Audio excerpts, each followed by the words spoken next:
Hi everyone. So I'm really pleased to be joined by Nic Santangeli today to offer you insight to his practice and where he's gone in his sort of strength and conditioning career. He owns and works out of a gym up in Liverpool called Elevate Yeah, that's Performance. the one, mate. Yeah, Um, so yeah, Nick, just for our students, give us a brief overview of how you got to where you were, but where you are today. yeah. I'll try and keep it a bit short and not too long. But so I joined the army at 17. So straight from school, went straight into the army.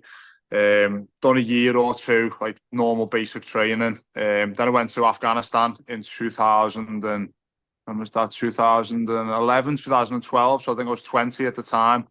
When I got back from Afghanistan, I always wanted to work in the gym. So when you're building up in the army to go on deployments, whether it be on exercise or to war or wherever you're going, the gym staff, which is called the PTIs, the physical training instructors, there's a big team of them. And at the time, I was looking at them thinking they're the cool kids. You know what I mean? Like in the army, I think it can go one or two ways. It's more like specialist, like obviously special forces, or you can go like I think more to like they call them the gym queens, working in the gym and saying the soldiers.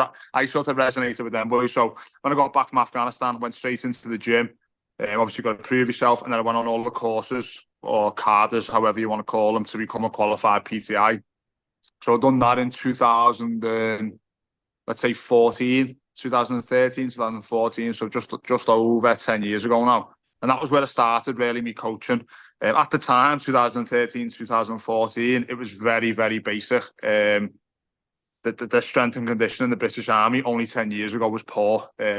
We weren't really prepared. It was more a case of similar to sports as well. We go out, do the job, and you just have to adapt. And people were adapting, doing it in Afghanistan. And then obviously the negatives of that thing was that approach was they were picking up loads of injuries, people getting really bad severe back injuries, knee injuries. So they get through it, but then what would happen a year after once they've done all the trauma? So yeah, I won't go. I'll go into that a bit more later on. But yeah, done my physical training instructor course.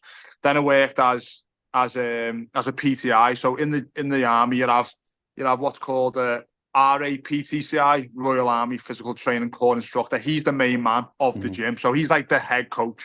He's the facilities manager. He's the head coach. He does all the programming. And then underneath him, you have your PTIs. So I was one of these. And then over like the next 2-3 years, I got selected to go and be this guy. Okay. So got selected for that. Went and done a year course. That's a 1 year intensive course in Aldershot. And that's when you start going deeper into obviously programming, facilities management, then development of your PTIs, your policies, your risk assessments, bigger picture stuff.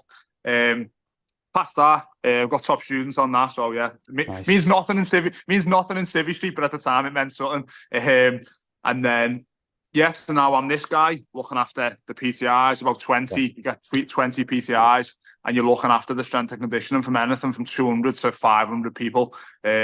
So my last job before I left the army was with the Lancs and the Yorks, which is a battalion of 300, 400, 500 people. So quite a lot of people to look after. Yeah. Left that, and then I done a master's in St Mary's, and then I've opened Elevate Performance up in Liverpool, and then yeah, now I'm working in a private sector with fighters and stuff like that. So that's sort of a very quick overview of my last 15 years. Yeah, amazing, amazing. So you talked there a bit about sort of what motivated you to coach because you wanted to be one of the, as I say, the cool kids. Has that motivation changed since you've sort Oh of yeah, left the army and now you're working with maybe a different, population, yeah, different clientele? What sort of motivates you now, other than yeah. running a successful business, right? Yeah, to be honest, at the time, all jokes aside, like the cool kids, it was more just I just couldn't believe that it was a role in the army, like getting people fitter and stronger. And it was like in the army as well, similar to flipping it around, why I'd done well at the time. Similar to how I think some athletes could maybe take a thing of this away from like not just do as you're told in every scenario, but just turn up, put the Yeah, work in, do as you're told. Obviously, you can question things correctly, and yeah, that's what driven me. I was like, so I just turn up, do as I'm told by this guy at the top member at the time, do as he tells me. I'll yeah, learn from him. I'll get experience. I turn up every day, and that's sort of what motivated me. And then that's why I done well because I was I done my job basically, and that's similar to here as well, like flipping it round with athletes or anyone you're working with. It's like it's such an underestimated skill these days. Turn up, each Yeah. single week. Do as you're told. Understand the process. Yeah, you can question your coach, but yeah. Anyway, I digress. So my motivation now, in the setting that I'm in now, it's similar at the time. It's. I put a story on about this the other day. How it's taking someone from A to B, and it's funny because, as I mentioned there, my experience, whether it be soldiers going to war, fighters getting in the cage of the ring, me missus getting back in the gym after having a baby, or a female in Elevate who wants to look good in a bikini. It's all the same process, and that's what motivates me. It's having an individual trust in me as the coach. Because that's what it is. They whether it's obviously exchanging money or exchanging whatever, they trust in me, and then from that trust, I get that warm fuzzy feeling. They turn up each time, they listen to me, and then they get the results. And you'll know yourself, mate, as a coach, it's no better than someone trusting in you and doing the work. You know what I mean? The worst thing in the world is when someone doesn't do the work and you're like, well, now I don't get that warm fuzzy feeling. You know what I mean? Yeah, and always like questioning, like, why aren't they doing the work? Is there something, you got to reflect on yourself and think, is there something I'm doing wrong, communicating wrong, or that's like that. It's a tough one, that, and I'm sure you've had this in your experience as well. And whether I should say this or not, but I'm being brutally honest. Me tolerance for why someone isn't doing something, sometimes coming from an army background, it's like, obviously we're not talking about Gen Pop, and even then, but like when we're talking about athletes or people who really got to achieve B, they're at A and they've got to achieve B for a sport or war, or I don't really have a tolerance for it. I'm like, you know you need it, so do it. And if you're not doing it, then it shows you're not willing to do what it takes. And obviously that's slightly different with Gen Pop. We've got to connect, we've got to understand, we've got to educate. But when it comes to army athletes, amateurs trying to become pro trying to stay pro and progress, I think I try not to let it get into my head too much why they're not doing it. I just view it as on the athlete a little bit, if I'm being brutally honest, mate. Do you know what I mean? Yeah, so it's like they're not taking their job seriously, basically, or an That's aspect of their job. the way I view it. That's the way I personally, obviously not in the week to week, like as in obviously personal stuff, but like long term. Yeah. And athletes prove what they're about, don't they? In my opinion, you know what I mean? Yeah, nice. And you've talked there about, you work with various different populations, and how the process is sort of the same, like you're trying to get someone from A to B, as you said. Is there any sort of major differences in terms of programming or exercise selection that you have with an athlete trying to compete, or someone just trying to look good or lose a bit of weight? What's the sort of, is there any main differences there? So the main difference, which I always tell our Gen Pop this, the main difference, I won't go into exercise selection and just let, but the main difference for me, which I always find funny, the soldier, the athlete, or whatever, they're doing less volume than Gen Pop.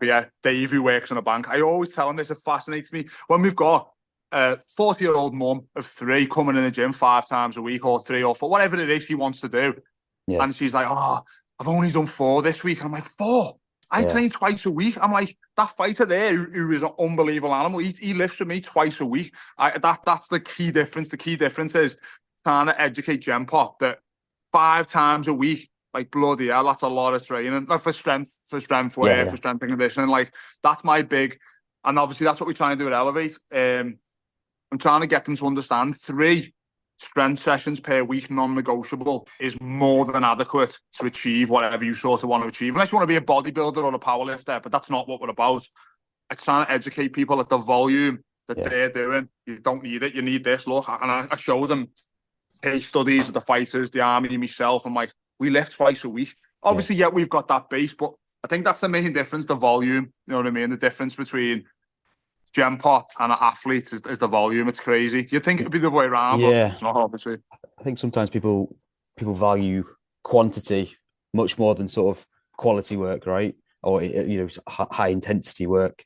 Where do you think that comes from? That sort of needing to do 5, 6, 7 double sessions. It must just be a cultural thing, because I've done it myself, obviously growing up as well. It popped up on my thing, and because I was chatting about high rocks or something with someone, and it popped up saying 10 years ago you done this workout, and it's the most stupid workout ever. It was similar to, that's why I was laughing. It was similar to what high rocks is now. It was like loads of burpees, rowing, loads of burpees, rowing, loads of burpees, rowing, and then the burpees changed to clean and press, loads of clean and press, rowing, loads. And I was like, it was like a big, massive lift, and it made me laugh. And I was like, and it's similar. I used to do that all day, every day, twice a day, and it was who could do the most. And obviously, as I've got older, I've Yeah. understood more. I've studied. It's, to be honest, I think it's more as life stops you allowing doing that. Yeah, You then got to evaluate, and then so I think the people who haven't got out of that mindset of training loads, I just don't think they've quite hit that stage of this isn't the best way to get to be. Yeah. And Yeah, that's where yeah. we come in as coaches. We found the best ways to get to be. They haven't. And I think that's where I'm quite fortunate. I have found that through in all different walks of life. So now I think I can hold my head up high. And when people ask me, they trust me when I say, you don't need that. You need this to get to be. And to get there, it's this much work. And so I think it's just about education, mate, and experience. You've got to think people's lives aren't what ours are, like strength and conditioning education. Their lives are working in a bank, working on a building site. So they don't know. They just go with the flow, don't they, of what society's doing. Look at Instagram. What I mean? Look at Instagram, find a workout. Yeah, try that. And then you've got to think as well. You've got to think nothing against other gyms or other processors because they work great for other people. 9 out of 10 gyms are promoting doing 5, 6, 7 sessions a week, which is fine. That's their business plan, that's their model. But from a coaching point of view, I'm like, no, that you don't need to do that because I view myself more as a coach than a businessman. You know what I mean? Where I think, spin it round. They're more of a businessman than a coach. You know what I mean? Because ultimately, you should be training to get better at something, right? You're trying to improve some output somewhere, right? So, how are you measuring that? Is it just number of workouts done a week, or amount of time spent in the gym? Like, what's the metric you're actually following there? That's it. Or how much sweat you can wring out of a top. Like, do we measure the sweat and go, I don't know. Do you know what I mean? That's just where it doesn't really align with me. How many calories you burn in that session? Like, exactly. What was I going to say then? I complete mind blank. Oh, no, mine's just gone blank, mate. So thinking back to when that was it. I was going to say, once you learn or once time becomes like a limiting factor in your life, you realize I can't be in the gym, 2 hours a day. Then suddenly you think, okay, must be a more efficient way to do that. And that's where time or your body. That's usually what happens, isn't it? So for example, the fighters done that process there. Yeah. Within 2 weeks, they're like, my elbows are hurt, my shoulders hurt, my neck's hurt. And I'm like, so the body tells them they can't do that much work because they've got that much work to do in the mat or on the mat, or time, business, family, kids, time on the mat. So I find it's the body telling them or life telling them. It's one or the two, innit? You know what I mean? And so when you started actually coach, as in like, in front of people, speaking to people, coaching cues, that sort of thing, what's been the biggest change from maybe your first few sessions? Maybe think, out of the army for this question, has it sort of adapted, from when you started to now, or sort of does it change person to person? What's your sort of view on that? Yeah, it definitely changes person to person. I think because obviously my role in the army was developing coaches as well. Now in Elevate, any coaches that come in have to go through our systems and I develop them and I remain like a head coach figure. So constantly assessing the standard. The standard is the standard, and our coaches, if they come in here, get educated to here, and then we maintain or whatever it is. And it's like, I think the main thing for me is being confident in not talking a lot. Like I've spoke to one of the coaches recently about this when we're sitting down evaluating her coaching practices. It was like having the ability to be quiet. I think it's quite an interesting thing. It's like saying, here's the coaching cues, here you go, have a go, and finding that correct pitch. So for example, if someone's newer, obviously we're going to give them a nice lightweight that they can dabble on it and it not be like, whoa, fucking hell. So if they're doing it wrong, that's fine because it's a really lightweight. So being quiet, maybe give them 1 or 2 coaching cues during it, and then and then if they're still doing it, just let them have a go. Stop, give them a bit of coaching, and then I find that works well with beginners. So for example, and then once they've nailed it with the lighter weight, we creep it up and so on and so on. Where, for example, fighters, when I coach the fighters, we have our fighter session. If I'm being honest, there's maybe a little bit of developed for myself. I can be a bit overly cautious with the fighters sometimes, but I think that's because I have a very, very close relationship with them in terms I train with them skill work as well. So for example, if we're doing a heavy hex bar, if I'm watching, I'm a bit like, I'm dying to be like, watch your back, or whatever it is, but that's on me. So I think it just depends who it is. It depends who I'm coaching, but I do think something that I've had to work on and now passing on to the coaches I develop, having the ability to be quiet, like stop talking, you know what I mean, and let them explore the movement that we've just given them a 4-minute fucking demo on. Now let them have a little go of it, you know what I mean? Because they're learning a new skill, aren't they? You know, it might be a movement they've never done before, or a way of performing that exercise they've never done it before. So they need that time to, you know, find out for themselves how their body wants to do that movement and how, you know, how best to perform it. So I think it's hard to show up sometimes, but definitely in context it's important. It's a key thing. So with that, then, when you've got your sort of new coaches coming in, or do you run like an intern scheme sort of thing? Yeah. So what we do, obviously, these are like qualified. We've had unqualified people as well and taking them to being qualified. But how we usually do it, we have like, it's like an intern and they shadow. So basically, I don't know if this is a civilian term, but I'm the head, say I'm taking the session, and then this person is my 2IC, my second in command. So the intern becomes on as the 2IC, shadows my sessions. So for example, they're demoing while I'm coaching, they're getting the kit out while I'm coaching. And then they go around and they're a second pair of eyes on the shop floor. From that, then I might say, in a couple of weeks, I might say, right, you're demoing the movement. Sorry, you're coaching the movement. I'm the demo. Yep. I'm still leading the session, but now they get exposure. I get to see them talk, instruct, coach. From that, I then become their 2IC, so on and so on. And then from that, I slope off, and then they've got the elevated seal of approval effectively. And now they're an asset to me as a coach because I know they can deliver the standard. That's how we sort of do it. Nice. And that takes it. It's funny, we've got someone starting soon, and I said to them the other day, you need to be doing a minimum of 2 to 3 sessions a week consistently to meet the standard in an appropriate time, or go intensive for like 2 to 3 for 4 weeks, you know what I mean? Just so we can make sure, because one thing I pride myself on, when you come into Elevate, if you do a 6:30 class, 7, 9, 5, 6, it's the same class. It's the exact same standard. So you might have character differences in the coach, but the coach and the bench over are the same. The benching it the same. There's no like, oh, I like my elbow this way. No. We're all doing it the same. And then obviously in a staff training, we hash it out. If people have got ideas or different views, we do it together. But then we sing off the same song sheet to the members. We don't start saying, I know Nick likes it this way, but I do it this way. We do it all the same standard. And I think that way it creates continuity with our coaching, you know what I mean? Especially if they're training with, the clients are training with different coaches across the week, they're getting the same cues, the same, you know, way of performing, same program. Exactly. So it works quite well. Yeah, nice. So I always try and push to the students to sort of get coaching experience as early as possible, because I think that's just invaluable. Having time 100%. in front of someone, talking to them first of all, and explaining, you know, something as basic as a barbell back squat, for example. But when you're looking at maybe potential interns to you know, eventually work for you, what do you think makes a good intern or someone at that position in their career? What key sort of character traits do they need to have?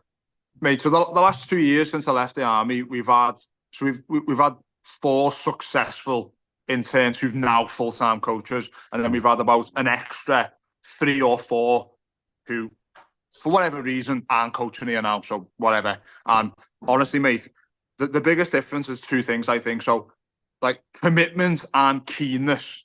So the ones who work here now are batting down the door to come and coach here. Like, I don't, for whatever reason, I'm not like big-headed or anything, but they wanted to be here. So like when I said you need to do 2 a week minimum, they're like, well, can I do 10? And I'm like, yeah, of course you can. I'm like, I'm not saying you need to do that, but that sort of intent. They wanted to learn, they wanted to be here.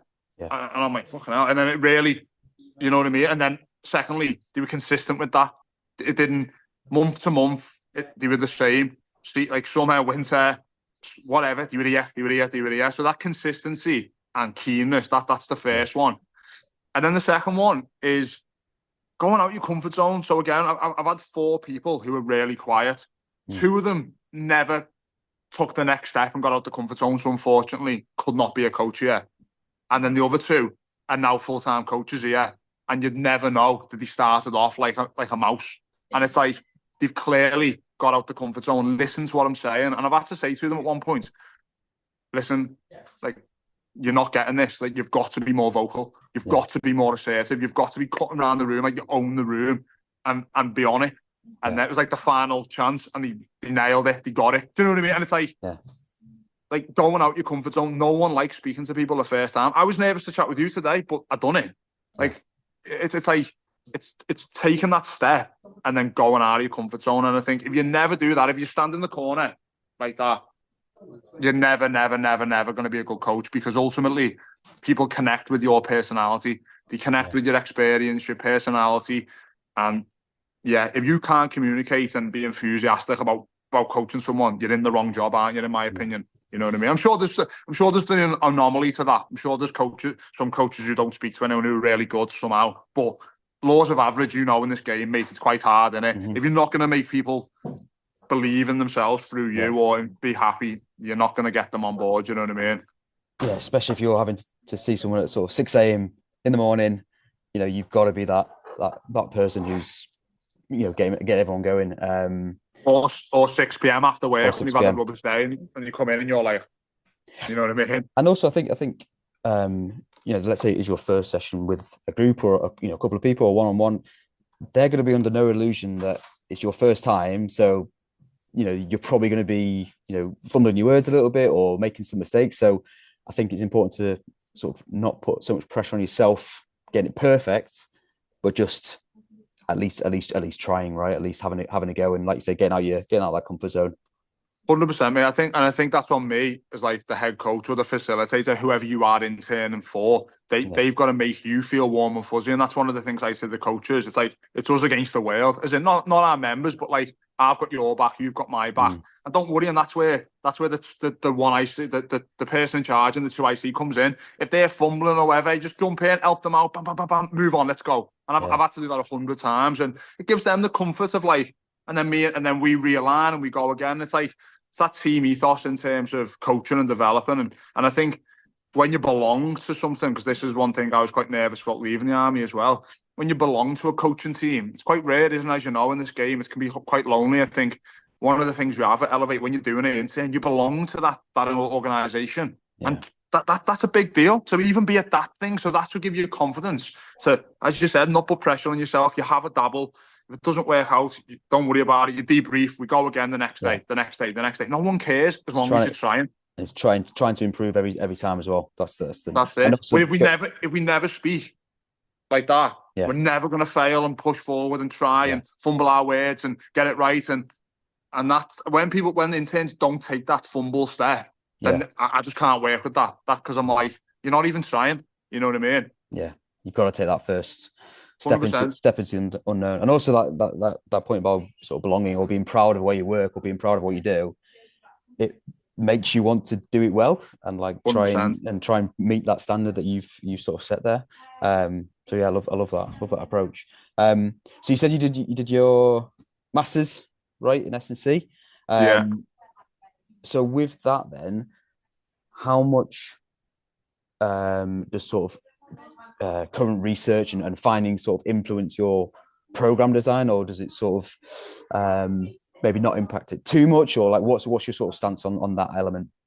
Mate, it's a really good question, this, and this is one I've struggled with. Your students will definitely resonate with this, I think, because up until even now, but like extremely up until about 2 years ago, mate, I just couldn't understand how people use research to drive their programs. I just because just so much information, and honestly, it used to drive me insane. So then I'd strip it right back to basics. But then I'd say you put something on cool about research and that, and I'm like, oh shit, I need to be doing what this guy's doing because and it really bothered me, and I've really struggled with it, mate, for years. So what I've sort of done, I've done a post on this as well. I sort of stripped it right back, and basically the model I use in my head is I've got my experience, got my qualifications, and I've got research. This is what I do know, and this funnels to make principles. The principles of S&C and my principles that I sort of align with. This drives my methods, is what I do with my programming, and then this helps the athlete grow. But then over here is everything I don't know. So what I've had to do with my brain, because I haven't really got a head mentor, which I'd love to have, someone who like I really trust. Like I've had to now and again dabble in this and let something come into my what I do know and see if it influences me principles. So letting things. When you say dabble in like the research side of things. Yeah, so yeah, okay. over here is everything I don't know. Got you. So Okay. books, research, all the things that I physically don't know. So if a new bit of research comes out, say it goes over here, I don't know that, do I? So what I've had to do, I don't dabble in this all the time. I only go in there now and again, like like every few months I might have a little dabble or buy a new book. I'm not one of these people who can constantly bury my head in there, because guess what? If you do, it fucks up all this. It messes up this, in my opinion. I think unless you're an academic where you don't have a practical application, you can't spend too much time there, because guess what? You've got to fight it in at 5 o'clock. You've got to fight it at 6 o'clock. You've got to fight it in the next day. If you're constantly looking at other things, I just think you miss this bit, in my opinion. And that's what I spent my like a lot of my coaching time doing, trying to be this guy who knows loads of things. And I honestly think it impacted my application. And that's so now I've had to be very selective with how often I look over here to what I don't know. Because I think if you've got this bit, the experience, the research, the qualifications, that should be enough to stand tall and be like, no, I know enough to drive my principles, methods, and get the goal.